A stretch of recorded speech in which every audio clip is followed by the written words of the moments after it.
बच्चों, आज हम रस पढ़ेंगे। रस कहते किसे हैं? रस कविता को पढ़ने, कहानी को सुनने, नाटक आदि को देखने पर हमारे मन में जो भाव उत्पन्न होता है उसे रस कहते हैं। जब हम कहानी को सुनते हैं, नाटक को देखते हैं, कविता को पढ़ते हैं तो उसी के भाव के अनुरूप हमारे मन में भी कुछ भाव उत्पन्न होता है। मान लीजिए अगर कहानी सुखद है तो हमारे मन में भी सुख की उत्पत्ति होती है। और कभी कभी आप देखते होंगे कि कहानी, नाटक आदि को देखते समय आप भी भाव विभोर हो जाते हैं, दुखी हो जाते हैं, अर्थात आपके मन के भाव उसी कहानी और कविता के अनुसार उत्पन्न हो रहे हैं। रस के अवयव, किसी भाव को रस तक पहुंचाने में जो मदद करते हैं उसे अवयव कहा जाता है, अर्थात तत्व। तो रस के अवयव मुख्य रूप से 4 हैं: अस्थायी भाव, विभाव, अनुभाव और संचारी भाव। अस्थायी भाव, जो भाव हमारे मन में अस्थायी रूप से रहते हैं उसे अस्थायी भाव कहा जाता है, जैसे शोक, घृणा, प्रेम, उत्साह आदि। अब प्रश्न यहाँ पे यह उठता है कि क्या मनुष्य हमेशा दुखी रह सकता है? क्या हमेशा किसी से घृणा कर सकता है, या हमेशा प्रसन्न रह सकता है, या हमेशा क्रोध में रह सकता है? नहीं, यह भाव मनुष्य के मन में तो होते हैं, लेकिन किसी विशेष परिस्थिति के आने पर यह उत्पन्न होते हैं, तो यही अस्थायी भाव कहे जाते हैं। विभाव, जिसका सहारा पाकर, जिसके माध्यम से अस्थायी भाव उत्पन्न होते हैं।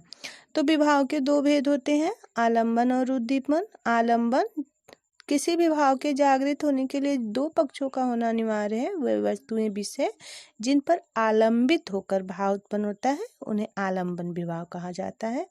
इसके 2 भेद होते हैं, आश्रय और विषय। बिना आश्रय और विषय के रस की उत्पत्ति होना असंभव है बच्चों।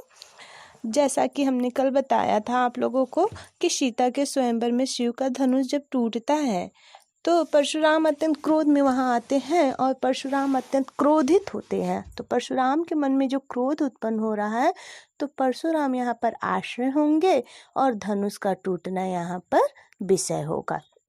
अब इसमें दूसरा आता है उद्दीपन विभाव।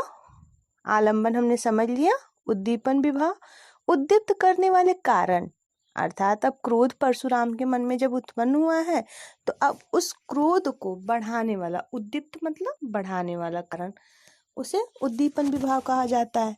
तो परशुराम जब क्रोध में प्रश्नों को पूछते हैं तो लक्ष्मण के द्वारा कटु वचन बोले जाते हैं और बार बार परशुराम का विरोध किया जा रहा है।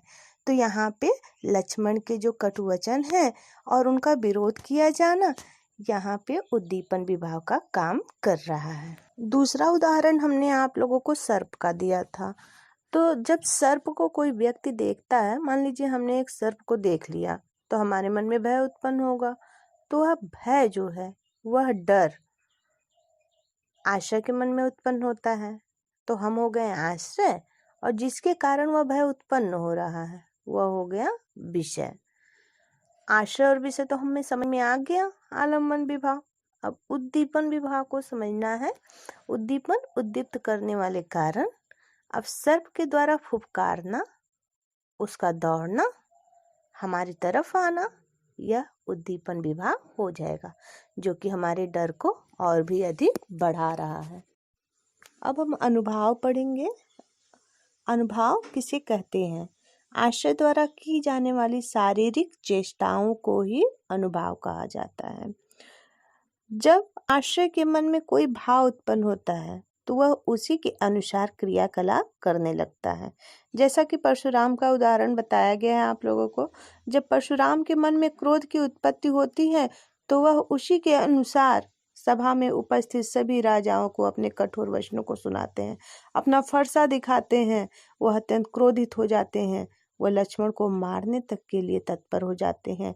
यह परशुराम के द्वारा की जाने वाली शारीरिक चेष्टाएं ही अनुभाव है। सर्प को देखने के बाद मनुष्य उससे बचने के लिए प्रयत्न करेगा, वह इधर उधर भागेगा, दौड़ेगा और अपने मदद के लिए लोगों को बुलाएगा। तो यही हमारा अनुभाव कहलाता है। अनुभव के 4 भेद होते हैं, कायिक, सात्विक, वाचिक और आहार्य। कायिक अनुभव किसे कहा जाता है? जब आशय के द्वारा शारीरिक चेष्टा की जाए। तो शारीरिक चेष्टा जिसमें क्रोधित होने पर व्यक्ति अपने प्रतिद्वंदी को मारने के लिए दौड़ेगा और सर्प को देखने के बाद व्यक्ति भागेगा, यही कायिक अनुभव कहलाता है। सात्विक अनुभव में व्यक्ति को कोई कार्य न करना होता है, यह स्वतः उत्पन्न हो जाता है, जैसे पसीने आना, आंखें लाल हो जाना, यह सात्विक अनुभव कहलाएगा। वाचिक अनुभव, जब व्यक्ति डर के कारण चीखने लगे या क्रोध में आकर उसकी आवाज अत्यंत तीव्र हो जाए। आहार्य को कृत्रिम अनुभव भी कहा जाता है।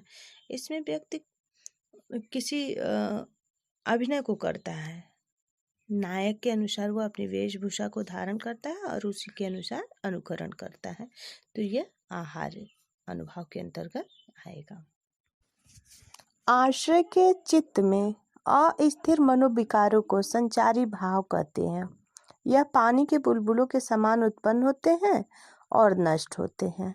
इनकी संख्या 33 मानी गई है और इसका नाम संचारी भाव, संचरण करने के कारण, अर्थात यह बदलता रहता है अपने स्थान को, इसलिए इसे संचारी भाव कहते हैं। व्यभिचारी भाव भी इसे कहा जाता है, क्योंकि एक संचारी भाव एक से अधिक रसों के साथ रहता है, जिसके कारण इसे व्यभिचारी भाव भी कहा जाता है। यह पानी के बुलबुलों के समान उत्पन्न होते हैं और नष्ट होते हैं।